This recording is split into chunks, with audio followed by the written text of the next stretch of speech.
तो हेलो दोस्तों, स्वागत है आपका मेरे यूट्यूब चैनल पर। और पेंटिंग चैप्टर नंबर 10 सिलेबस के अकॉर्डिंग जो पेपरों में आने वाले हैं सारे चैप्टर, ये चैप्टर हम आपको लेके चल रहे हैं। नया सिलेबस है, ठीक है। तो अब जो हम पढ़ रहे हैं वो है चैप्टर नंबर 10 NIS पेंटिंग। तो इसका चैप्टर का नाम है दक्कन। इसके इंपॉर्टेंट जितने भी क्वेश्चन है वो सारे पढ़ेंगे। दक्कन दक्षिण भारतीय चित्र शैली। तो पहले हम छोटे क्वेश्चन पढ़ेंगे, क्वेश्चन आंसर, फिर उससे बड़े और फिर उससे बड़े। 10-15 मिनट की वीडियो में आपको ये पूरा चैप्टर कंप्लीट करवा देंगे, ठीक है। तो बने रहिए हमारे साथ, एंड तक बने रहिए और उन बच्चों को शेयर कर दीजिए जो बच्चे NIS में पढ़ रहे हैं। पहला प्रश्न है, दक्कन शैली का विकास क्यों हुआ? दक्कन शैली का विकास क्यों हुआ? तो इसका आंसर है, वहाँ की जो दक्कन केंद्रीय राजनीति थी ना, उसके अस्थिरता के कारण हुआ था। क्योंकि जो वहाँ की, अभी इस चैप्टर में हम आगे चलेंगे ना तो हमें इसकी बारीकी समझ में आ जाएगी, इसलिए छोटे छोटे क्वेश्चन फटाफट कंप्लीट करते हैं। द्रविड़ शैली और इंडो सर सैनिक शैली विकसित करने में किन राजाओं का सहयोग था? तो विजयनगर राजाओं का इसमें सहयोग था। चोल राजाओं ने कहाँ बड़ी संख्या में मंदिरों तथा मूर्तियों का निर्माण कराया? तंजौर नगर में, नाम याद रखना है, तंजौर नगर में इन्होंने, चोल राजाओं ने। हैदराबादी शैली में किसका चित्र बनाया गया है? हैदराबादी शैली में किसका चित्र बनाया गया है? इनका निजामुद्दीन औलिया का चित्र बनाया गया है और अमीर खुसरो का चित्र बनाया गया है, ठीक है, हैदराबादी शैली में। तो आगे है प्रश्न नंबर 5वां, देवी सरस्वती किस चित्र की आकृति है? देवी सरस्वती किस चित्र की आकृति है? तो इसका उत्तर है कृष्ण अप्पा की। अब हम बात करते हैं इससे थोड़े से बड़े क्वेश्चन होगी। तो थोड़े से बड़े क्वेश्चन जो है वो है ये,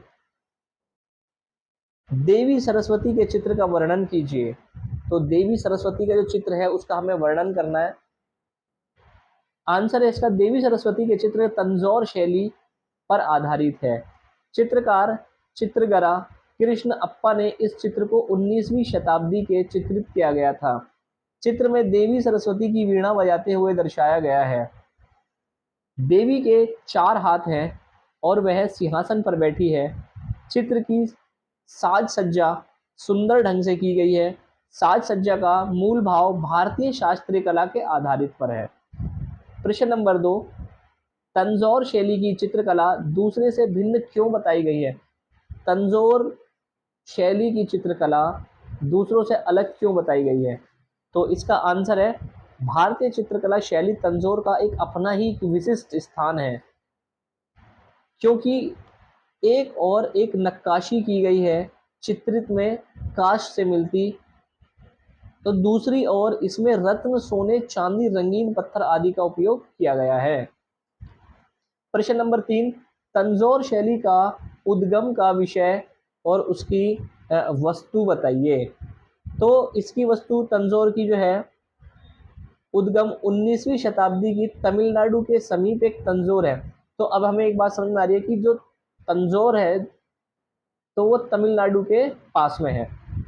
तंजौर, जहाँ पे तंजौर की बात हो रही है, तमिलनाडु के पास में, ठीक है। इसलिए इसे, क्योंकि तमिलनाडु को हम जानते हैं, इसलिए इसे तंजौर शैली कहा गया है।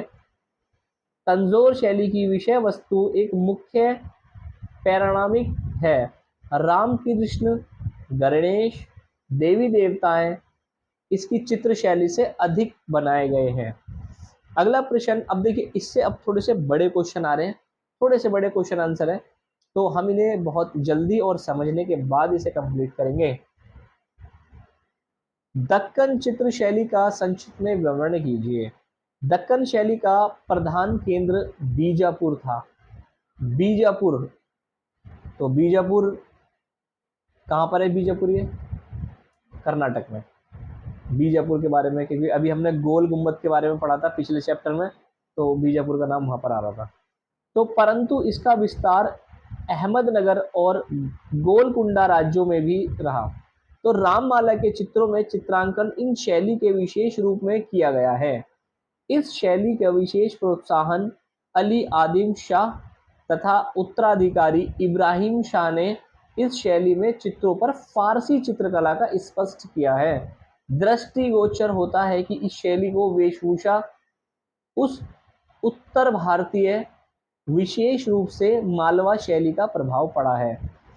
तो प्रश्न नंबर 2 पे चलेंगे। मध्यकाल में दक्षिण कला के विकास को कैसा हुआ? जो उसका दक्षिण कला जो विकास है मध्यकाल में कैसे हुआ?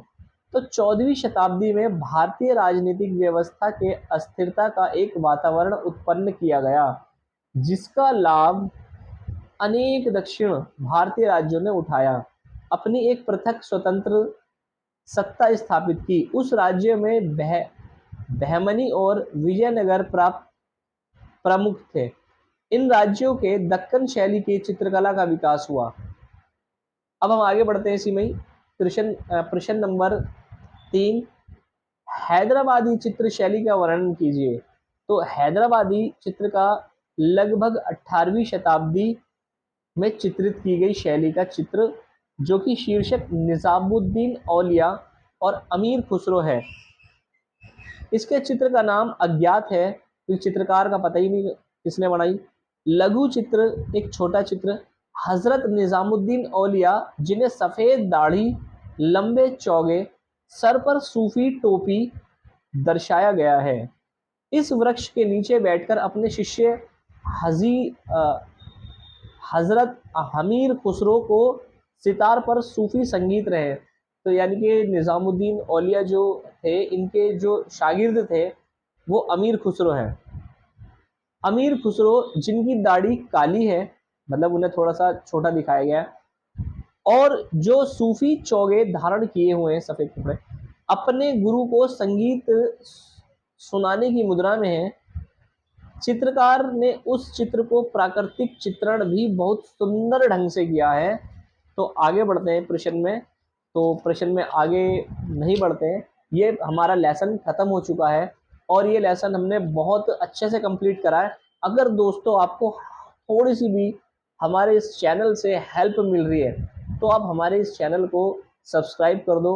अगर नए हो तो इसे लाइक भी कर दो, सब्सक्राइब भी कर दो और उन बच्चों को शेयर भी कर दो जिन बच्चों को NIS में पढ़ने को तैयार है। और अब आपको किताब पढ़ने की ज़रूरत नहीं है, क्योंकि हम आपके लिए इम्पोर्टेंट क्वेश्चन लेके आते हैं, छांट के लिए क्वेश्चन लेके आते हैं, छोटे बड़े करके क्वेश्चन लेके आते हैं। आपका लेसन अपने पास से ही कंप्लीट करा देते हैं। तो लाइक करिए, शेयर कीजिए, सब्सक्राइब कीजिए। Thank you so much. जय हिंद।